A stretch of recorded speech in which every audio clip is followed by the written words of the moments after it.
Carbohidratos, estructura parte 2. Si no has visto el video anterior, voy a dejarte una tarjetita arriba para que vayas a verlo. En el video anterior estuvimos hablando de la estructura principal y básica de los carbohidratos. Este es un video complementario a ese primer video de estructura. Probablemente no entiendas muchas de las cosas si no has visto el video anterior. Entonces te recomiendo que vayas a ver el video anterior y luego regreses a este video para completar la información. Bien, empezamos con la misma imagen con la que terminamos el video anterior. Las aldoexosas y la acetotetrosa. Este fue un ejercicio que ustedes hicieron en el video anterior y bueno, les digo de esta manera. Teníamos la galactosa y la eritrulosa. Eso fue un dato que yo agregué extra para el conocimiento de los carbohidratos, como sus nombres, su nombramiento como monosacárido individual. Habíamos dicho que esta es la forma de Fischer, es una forma lineal de representar los carbohidratos, y también sabemos que existe otra forma de representar los carbohidratos. Esa otra forma es a través de los anillos, de las ciclaciones, el anillo de Pirano y el anillo de Furano. Esa es la forma de Haworth. No hemos hablado de eso todavía, vamos a hablar en los siguientes videos. Bien, conocemos estas zonas específicas de los monosacáridos. Sabemos que las aldosas, como lo es la aldoexosa, el primero, la galactosa, tiene un CHO, un C, doble enlace O y un hidrógeno en el carbono 1. Es característico de todas las aldosas. Siempre carbono 1 lleva el grupo funcional de IDO. En el último carbono lleva un CH2OH. Y en el caso de la acetosa, sabemos que tienen 2 CH2OH y el grupo carbonilo en el carbono 2. Por lo que su grupo funcional va a ser el carbono 2 para la acetosas y el 1 para las aldosas. Esto es lo que conocemos hasta el momento. Ahora, en el medio,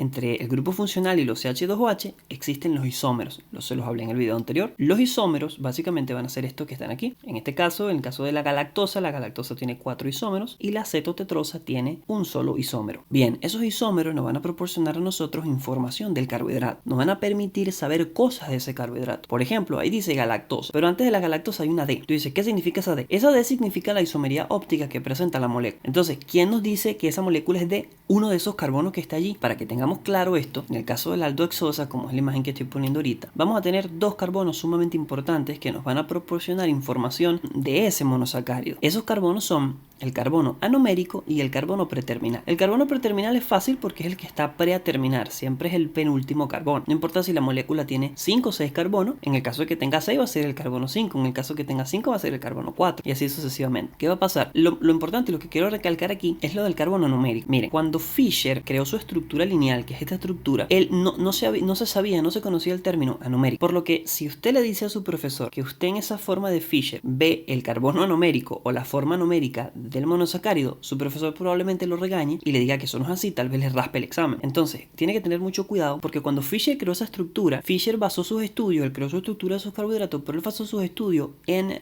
los estudios previos de Louis Pasteur. Yo voy a incluir una referencia bibliográfica sobre todo eso. Louis Pasteur dilucidó el dimorfismo del ácido tartárico. Él básicamente creó las formas dextrógiras y levógiras. La D significa dextrógiro. Ya vamos a hablar un poquito de la isomería óptica. Básicamente, los monosacáridos entonces van a tener unos isómeros entre sus grupos funcionales y esos isómeros voy a recalcar dos que son los más importantes. El primero va a ser el anomérico y el otro va a ser el preterminal, el penúltimo carbono. El anomérico me va a proporcionar a mí siempre, o sea, este carbono siempre va a estar debajo del grupo funcional. Eso es importante recalcarlo. Siempre en el grupo funcional. En el caso de las aldosas va a ser carbono 2. Y aunque no estamos viendo una imagen de una acetosa, ya sabemos que siempre va a ser el carbono 3. Porque si yo sé que el grupo funcional de una acetosa está en el carbono 2, automáticamente sé que el anomérico tiene que estar en el carbono 3. Y el carbono preterminal me determina la isomería óptica. Entonces, el anomérico me dice a mí si ese carbohidrato es alfa o si ese carbohidrato es beta. ¿Ok? Básicamente eso es lo que dice el anomérico. El anomérico me dice, mira, este monosacárido va a ser alfa, este monosacárido va a ser beta. Allí lo dice, las aldosas siempre van a ser el C2, las acetosas siempre van a ser el C3, carbono 3. El carbono preterminal me habla de la isomería óptica, me dice cuáles elementos son D y cuáles elementos son L. La D significa dextrógiro y la L significa levógiro. D significa que desvía el rayo de luz hacia la derecha y L significa que desvía el rayo de luz hacia la izquierda. Entonces, les voy a comentar sobre la isomería óptica. Louis Pasteur, obviamente conocido por la pasteurización, pero antes de inventar la pasteurización, él ya había descubierto la isomería óptica. No lo había descubierto, básicamente él dilucidó. Existía un problema con el ácido tartárico. Tenía una especie de dimorfismo. Entonces él comenzó a estudiar el ácido tartárico con un microscopio y se dio cuenta que había moléculas del ácido tartárico que desviaban la luz polarizada hacia la derecha o hacia la izquierda, porque ahí donde está el concepto, tú lees en los libros y dice dextrógiro, que desvía el rayo de luz polarizada hacia la derecha. Y tú dices, ¿pero qué luz polarizada? La luz polarizada del microscopio. Cuando Louis Pasteur veía por el microscopio, él sabía que había moléculas que desviaban la luz hacia la derecha y hacia la izquierda. Pero cuando él estudiaba la composición de la molécula, tenía la misma composición química, tenía los mismos elementos. Aquí yo no tengo el ácido tartárico, pero traje el gliceraldehído, que ya lo hemos visto en el video anterior. El gliceraldehído es una aldotriosa y fíjate que tiene como una aldotriosa, ya nosotros sabemos la estructura, tiene un chon CH2OH y tiene su isómero en el centro. ¿Qué pasa? Que él se dio cuenta que tenía la misma estructura. Por ejemplo, tenían los mismos carbonos, el mismo grupo aldehído, el mismo CH2OH, el mismo OH, el mismo hidrógeno, todos los mismos elementos, pero aún así era extraño porque desviaban la luz hacia la derecha y otros hacia la izquierda. ¿Por qué lo desviaban? Entonces él comenzó a percatarse que los isómeros, había uno de los isómeros que estaba intercambiado, como por ejemplo está pasando ahorita con el D-gliceraldehído y el L-gliceraldehído. Fíjate que en el D-gliceraldehído tenemos el OH hacia la derecha. Eso quiere decir que por eso es que es D-gliceraldehído, va a desviar la luz hacia la derecha, mientras que el OH, ahí dice HO, pero eso es como si fuera un OH, va a desviar la luz polarizada del microscopio hacia la izquierda. Entonces él ahí resolvió el problema del dimorfismo del ácido tartárico. Él dijo, bueno, son imágenes especulares, o sea, es como si fueran imágenes en un espejo, son imágenes especulares que no pueden superponerse. Y lo comparó con sus manos. Él dijo, mis manos son iguales, tienen la misma cantidad de dedos, son idénticas una a la otra, pero son imágenes en espejo, son especulares. Y cuando yo intento unirlas, no se pueden superponer, aunque tienen la misma composición química y tienen la misma estructura molecular. Entonces, los carbohidratos pueden ser D o pueden ser L. Todo va a depender del carbono preterminal. Si el OH de ese carbono preterminal está a la derecha, el monosacárido va a ser considerado D o que desvía el rayo de luz polarizado hacia la derecha. Si lo tiene hacia la izquierda, el OH en el carbono preterminal va a ser L. Todos los monosacáridos y todos los azúcares en la naturaleza son de naturaleza D. Todos son D. Muy pocos existen L. En el caso de los aminoácidos que vimos en el capítulo anterior, hablamos de los aminoácidos, los péptidos y la proteína. Todos los aminoácidos son L. Por el contrario, son lo contrario. Todos son L. Muy pocos en la naturaleza son D. Entonces, Louis Pasteur hace este descubrimiento importantísimo. Fíjense que Louis Pasteur muere en 1895. Hace esta contribución a la ciencia sobre la biomolécula. Bien, en este mismo momento, fíjense que nació en 1822 y murió en el 95. Aparece Hermann Emil Fischer, que nace en el 52, cuando comienza a hacer los estudios con la fenilhidracina. Esto lo va a permitir a él más adelante estudiar los carbohidratos y le va a permitir hacer síntesis de carbohidratos, específicamente de la glucosa, de la fructosa, de la manosa. Y por eso Fischer es muy importante para el estudio de los carbohidratos. También estudió las enzimas y creó el modelo llave cerradura. Pero básicamente Fischer crea su estructura de los carbohidratos. Cuando él crea su estructura de los carbohidratos, estamos hablando de un tramo de 1852 a 1919, él basa sus estudios respetando el principio de Louis Pasteur de la isomería óptica. Él dice, los monosacáridos tienen que ser D o L, y bueno, él dijo, el carbono preterminal es el que me determina si es D o L. Él lo estudió y así lo determinó. Pero no existía el término anomerismo, no existía el término que un carbohidrato es alfa o que un carbohidrato es beta. No lo había. Más adelante, fíjate que Howard es mucho más joven, murió en el 50, 1950, y nace en el 83. Este señor empieza a hacer sus estudios en 1912. Bueno, también estudió los carbohidratos, estudió los terpenos, que son lípidos no saponificables, lo vamos a ver en los siguientes capítulos de lípidos. Estudió la vitamina C, el ácido ascórbico, dilucidó el anillo de lactona y cómo el anillo de lactona se forma a partir de los carbohidratos. Bueno, hizo un montón de contribuciones a la ciencia, entre ellas hizo los anillos, no los hizo, los estudió y dijo, mira, esto se llama pirano, esto se llama furano, y así es como se van a representar aquellos azúcares monosacáridos que tengan 5 o 6 carbonos, porque su estructura es muy inestable. Para que puedan ser más estables van a formar estos anillos. Entonces lo dilucidó. Aquí el estudio dice, hay moléculas alfa y hay moléculas beta. Entonces a partir de Howard de 1950 en adelante, 1933 en adelante, ya empiezan los carbohidratos a ser D y L, alfa o beta. Entonces cuando hablamos de la estructura de Fischer, decimos, la estructura de Fischer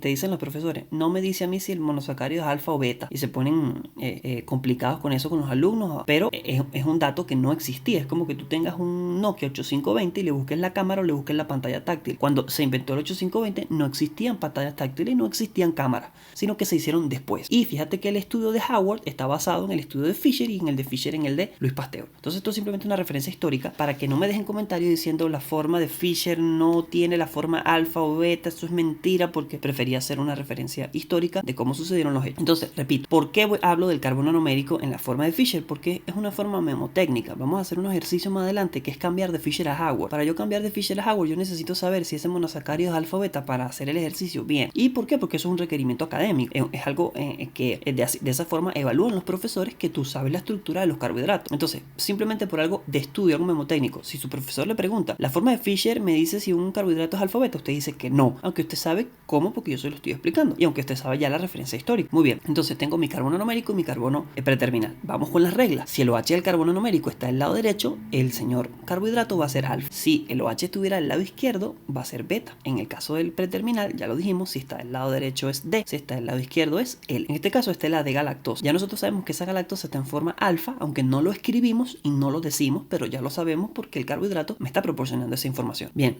volvemos a la misma imagen que vimos en los videos anteriores. Esta imagen vimos estos tipos de carbohidratos, vimos estos anillos que están aquí y quiero explicar varias cosas. Fíjate que aquí tengo mi carbono numérico de la glucosa y fíjate que tengo mi OH del lado derecho. Eso quiere decir que mi glucosa es alfa y tengo un OH del lado derecho, por lo que es D. Miren al D-gliceraldehído, que lo vimos en la imagen anterior con Luis Pasteur, tiene su OH del lado derecho. Este monosacárido va a ser D. No decimos que es alfa ni decimos que es esto porque no necesitamos decir que es alfa. Los únicos elementos que se ciclan son aquellos que tienen 5 y 6 carbonos, que es para cuando necesitamos decir es alfa o es beta. Nosotros no necesitamos decir que carbohidratos de 4 carbonos, de 3 carbonos son alfa o beta, porque no requieren, porque no van a tener una forma ciclada. Muy bien, aquí tenemos la ribosa, que vemos el OH del carbono numérico del lado derecho es alfa, vemos el OH del carbono preterminal del lado derecho es D. Esto es una alfa de ribosa. En el caso de la dihidroxicetona no tiene isómeros. El gliceraldehído sí tiene, que es una aldotriosa. La acetotriosa, que es la dihidroxicetona, no tiene isómeros. No posee isómeros, no sabemos si es D o L, no es nada, no es D ni L, ni alfa ni beta, ni nada de eso. Aquí tenemos dos anillos que, aunque no estamos hablando de la forma de Howard, si nosotros, este va a ser mi carbono numérico en los anillos. Si yo vengo este OH arriba, el monosacárido va a ser beta. Si lo veo abajo, es alfa. Si yo tengo el CH2OH hacia arriba, el monosacárido va a ser D. Si lo tengo hacia abajo, va a ser L. Eso es como un dato extra en este video, pero eso lo voy a explicar en otro video mucho mejor. Vamos a aprender a hacer el cálculo de los isómeros. Vamos a calcular los isómeros. Fíjate que ahí tenemos una aldohexosa. Nosotros ya sabemos hacer una aldohexosa por el video anterior. Yo les expliqué cómo hacerla. Esta sección que está allí van a ser los isómeros. Vamos a calcular el número de isómeros. ¿Cómo lo calculamos? Con una fórmula sencilla que es 2n. 2 es un número constante y n es el número de isómeros. Entonces ahí tenemos la fórmula. Tenemos 2 a la 4. ¿Por qué 2 a la 4, pastor? Porque hay 4 isómeros. Tengo 1, 2, 3, 4. 2 es el número constante, n es el número variable. Aquí está la fórmula. Coloco 4. Esto es una multiplicación de potencia. Esto es igual a que yo dijera 2 por 2 por 2 por 2. 2 por 2, 4. 4 por 2, 8. 8 por 2, 16. ¿Cuántos isómeros tengo aquí? 16 isómeros. Entonces, ¿qué es eso de isómeros, pastor? Esa es básicamente la forma en cómo yo puedo mover los hidrógenos y los OHs para generar formas diferentes de esta misma aldohexosa. Recuerda que esta aldohexosa no le puse nombre, por algo no le puse nombre. Si yo muevo este OH para acá, o sea, esta es una de las formas. Si yo muevo este OH para acá, ya tengo 2. Si muevo este para acá, tengo 3. Si muevo este para acá, tengo 4. Si muevo este para acá, tengo 5. Si muevo este para acá, ya tendría 6 y dejaría todos los OH por aquí. ¿Me explico? A medida que yo vaya cambiando una sola de las piezas, yo voy a tener 16 jugadas diferentes. Voy a tener solo de esto 16 estructuras distintas. Eso es lo que te quiere decir los isómeros. Entonces, ¿qué más? Que puedo tener 8 que giren a la izquierda y 8 que giren a la derecha. O sea, voy a tener 8D y 8L. Y así es como se van a crear los diferentes monosacáridos. Yo le había dicho anteriormente cómo sabemos cuando es eritrulosa, cuando es ribosa, cuando es galactosa, cuando es glucosa. ¿Cómo sabemos eso? Por la dirección de los OH. Y la dirección de los OH es básicamente la cantidad de isómeros que puede proporcionar la misma molécula para mostrar los diferentes tipos de monosacáridos que se sintetizan a partir de uno mismo. Simplemente modificando una estructura molecular, moviendo un OH o moviendo un hidrógeno. Así es como se calculan los isómeros. Miren este ejercicio. Este ejercicio va a ser una acetotetrosa. Ahí tengo mi único